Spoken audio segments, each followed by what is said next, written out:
This episode was made possible thanks to generous supporters on Patreon.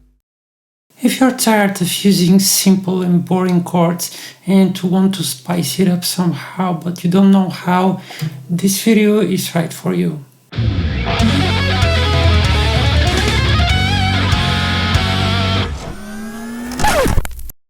This is the first video of a mini-series that I'm doing for those so-called luxury chords, as one of my students called them, and for a good reason. They provide you with interesting nuances and they give more polished sounding to your compositions. In this first episode I will address the so-called 7th chords, so let's get started. As you probably know, the way we build a chord is when we get one note and then we add the second one on minor or major third above it. And finally we put another one which is a perfect fifth above the first one.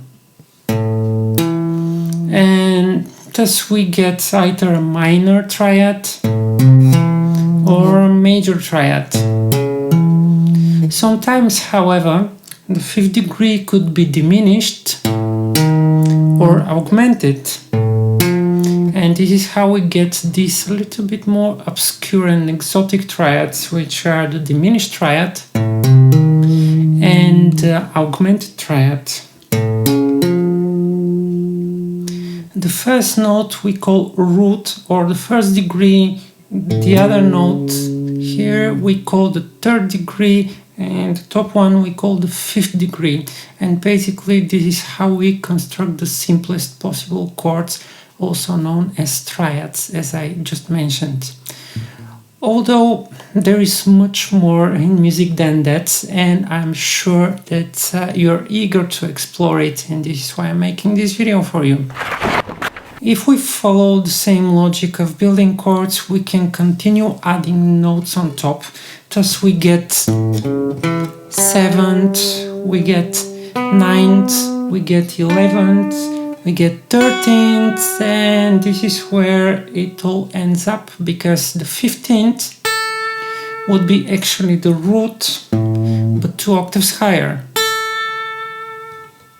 What we get is 7 different notes, and if we put them in order of pitch height, we will get a scale.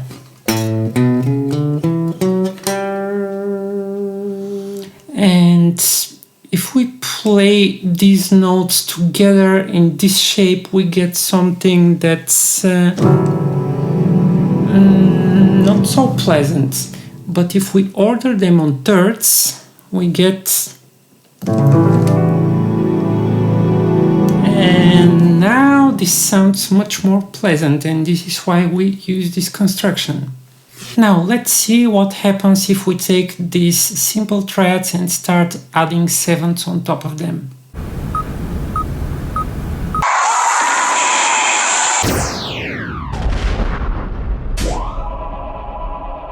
First of all, the 7th is an interval, and it could be 2 types. It could be minor 7th or major 7th. And given the fact that we've got 4 triads and that we've got 2 types of 7ths, logically we should get 8 chords. But the truth is that in reality we get 9 chords, and that's because music theory is wicked. A somewhat unfamiliar conception for the average mind. Now let's take the diminished triads. And now let's add minor 7th on top. And this is how we get something that you probably know as half diminished chords, but also it could be written as, in this case, I'm playing all the chords in the video from A for the sake of consistency. So starting from A, it will be A and then this circle with a line across, like the Danish and Norwegian Ö sound, or Phi, or I don't know what else. And probably the most popular way to write down this chord is minor 7 flat 5. That's one of the darkest chords that you might use in your composition, and it has a very specific role. Usually it's put just before a major dominant in a minor key. So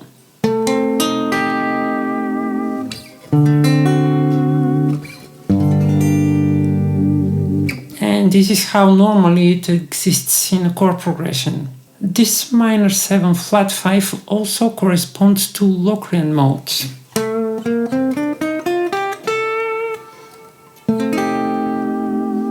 So if you fancy a little bit more obscure stuff, go for it. Now, if we take the same diminished triad, but we add a major 7th on top, we get this thing.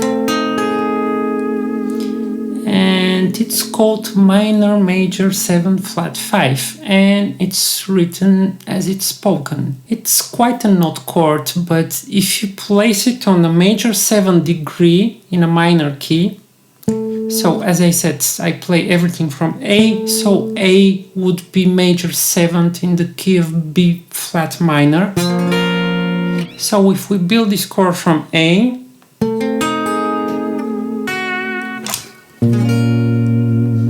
it resolves beautifully to the tonic B flat minor. This chord has also a corresponding scale, and this one is a little bit more advanced. It's an octatonic scale.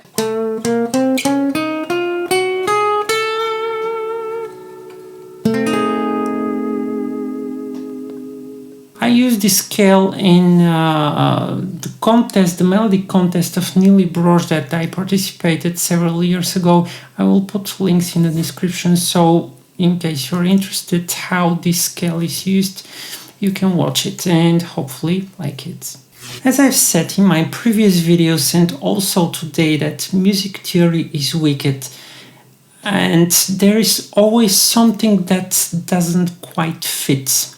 And this is the case with the next chord, which is yet another chord that we built over the diminished triad. But this time we've got this theoretic perversion called diminished minor 7th. It sounds like a major 6th, but theoretically it should be named diminished minor 7th. And this note ensures that we will get not 2 minor thirds, but 3 minor thirds stacked on top of each other. And this ensures that when we start inverting this chord, we can essentially do it infinitely all the way to the neck.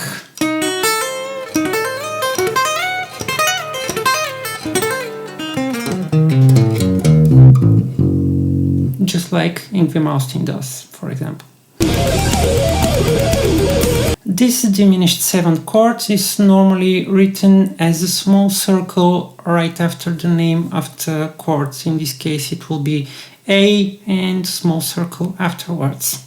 An interesting function of this chord is that it could be used as a substitution of a dominant chord, but several of my students find this very confusing how to use it, and they all have a reason, because to be able to use it as a substitute of dominant chord, you need to start it on the 2nd, the 6th, the 4th or the 7th, and basically this makes almost every other note that's not the dominant. And actually there's a simpler way to calculate it, and essentially you just play from every note of the scale that's not part of the tonic triad. So if the tonic triad is A minor, so we've got A, C, E, and you can start the diminish from every other note of the harmonic minor scale. So G, G sharp, B, D, F, and again G sharp. This is also another chord that has a corresponding scale, which is an octatonic scale, and it's the so-called diminished scale.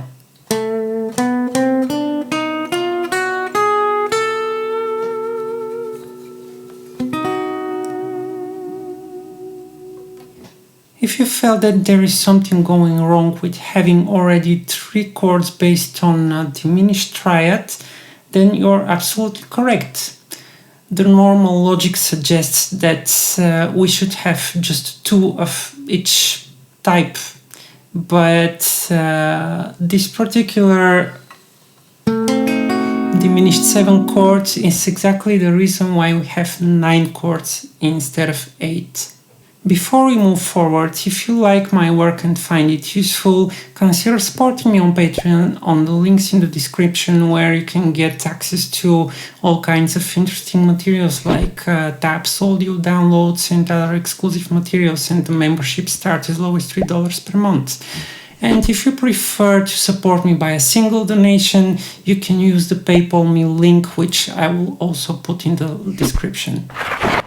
Now, if we move to the minor triad and we add the minor 7th on top, we get something that has quite a surprising name: minor 7th chord. And it's also written the same way, so in this case it will be A minor 7. It's the type of 7 chord that appears naturally on all minor chords in a given key, and it gives a little bit of a happier mood and less minor than the regular minor. You can see it's like it has a little bit of major in it, and also it makes it a little bit more jazzy, and it shows that you know some music theory. And if you start putting it on all minor chords and add a little bit of groovy rhythm, you immediately turn into a funk player.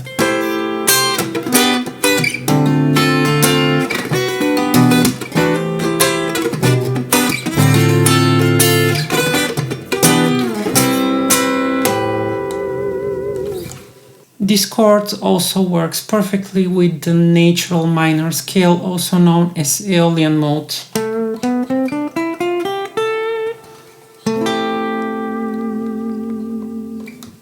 If we add major 7 though,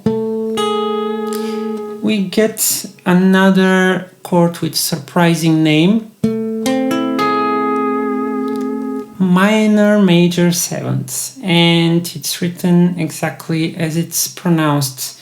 In this case it will be A minor major 7th, and this is one of the chords that I call the James Bond chords, and the reason for that is that this major 7th, it doesn't appear naturally when you start building 7th chords within a key, and it gives this a little bit of unsettling feeling and a little bit of suspense. And this 7th degree makes it very suitable for a harmonic minor.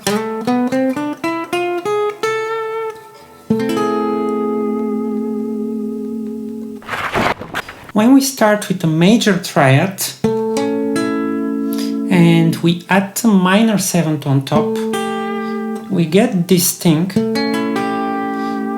which is known as dominant 7th chord. And the reason for that is that this particular type of 7th chord appears naturally on the dominant chord when you start building 7th chords within a key. So A7 would be the dominant in the key of D major, so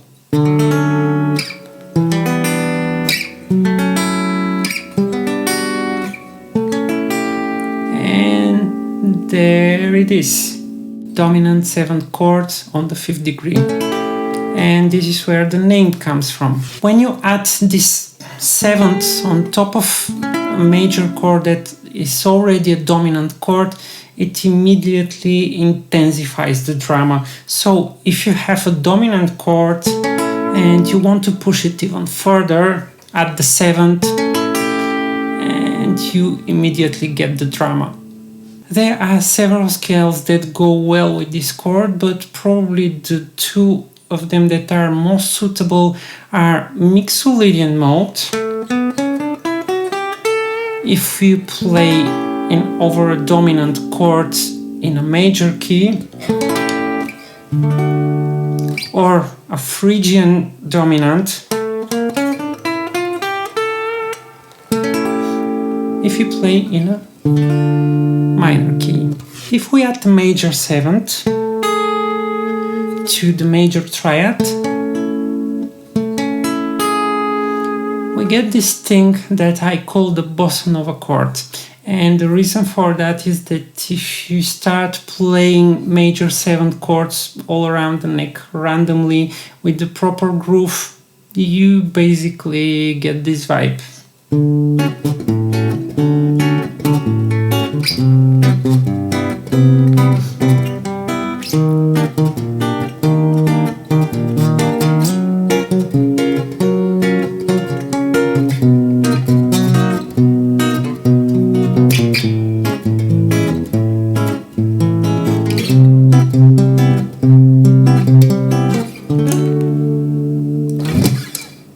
Aside from this genre, this major 7th degree adds a very interesting smoothness to the otherwise edgy and somewhat square major chord.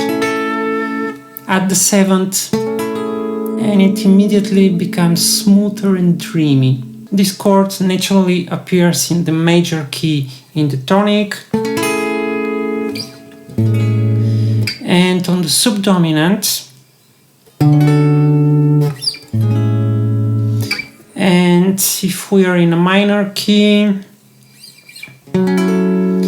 it would appear naturally on the 3rd degree and on the 6th degree. And you can of course put it some other places, but it would sound a little bit odd, like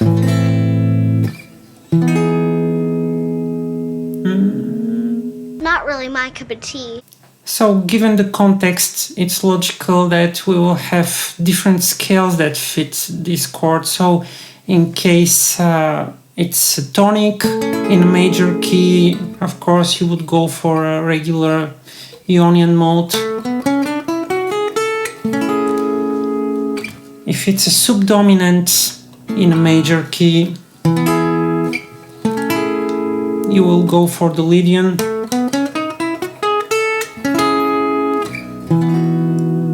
And if we talk about minor key, it will be naturally happening on the 3rd, where you can again play the Ionian mode or play the subdominant. It will be again the Lydian mode. Now if you take an augmented triad and put a minor 7th on top, we get this very specific and jazzy sort of dominant chord, and it beautifully resolved to, and this chord, in this case it's A, so it should be written as A7 sharp 5, and it corresponds to Phrygian dominant in a minor key.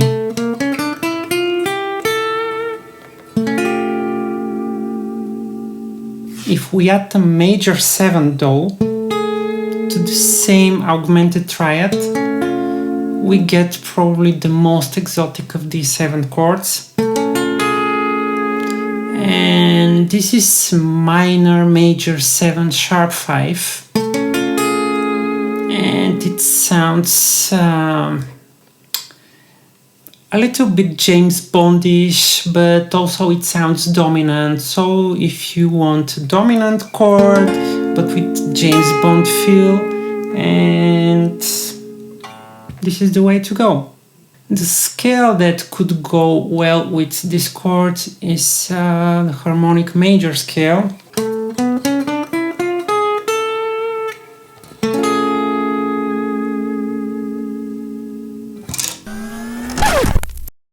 So that's everything for today's episode, and I hope you find it useful.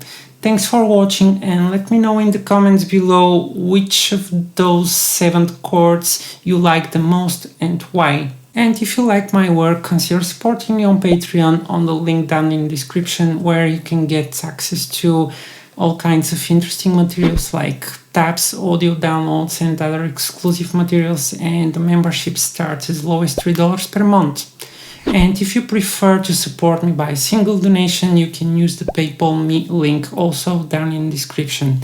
If you're a first-time viewer, please subscribe to my channel and click that bell notification button to get informed when I upload new video. See you next time, and remember, practice makes perfect.